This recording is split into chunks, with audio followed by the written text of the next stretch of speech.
How to make a chain harrow. Regular maintenance of lawns and plots is essential to ensuring good fertility and that debris is removed. Build a chain harrow that can be pulled by a lawnmower, quad bike, or a horse that breaks up manure, removes clumps of dead grass that have built up, and prepares the ground for seeding. If your lawn has seen heavy use, use a chain harrow to remove clods of earth that have been kicked up and for aeration of the lawn. Things you'll need: arc welder, 2 3-foot pieces chain, 5-inch ring, 4 4-foot pieces of metal tubing 2 inches thick, disc cutter, 5 4-foot pieces chain, 72 9-inch nails.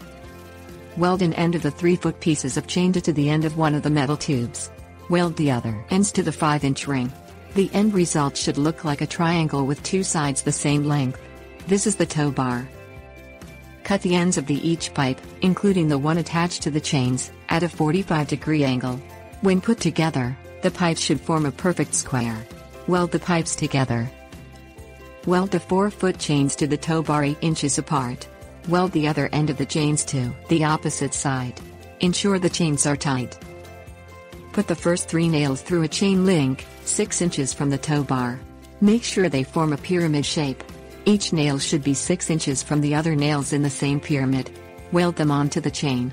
Repeat this at 12-inch intervals, working down each chain. There should be 24 of these tines. Attach the harrow to your lawnmower, horse or tractor. Drive at a fast walking pace, to ensure the ground is suitably harrowed.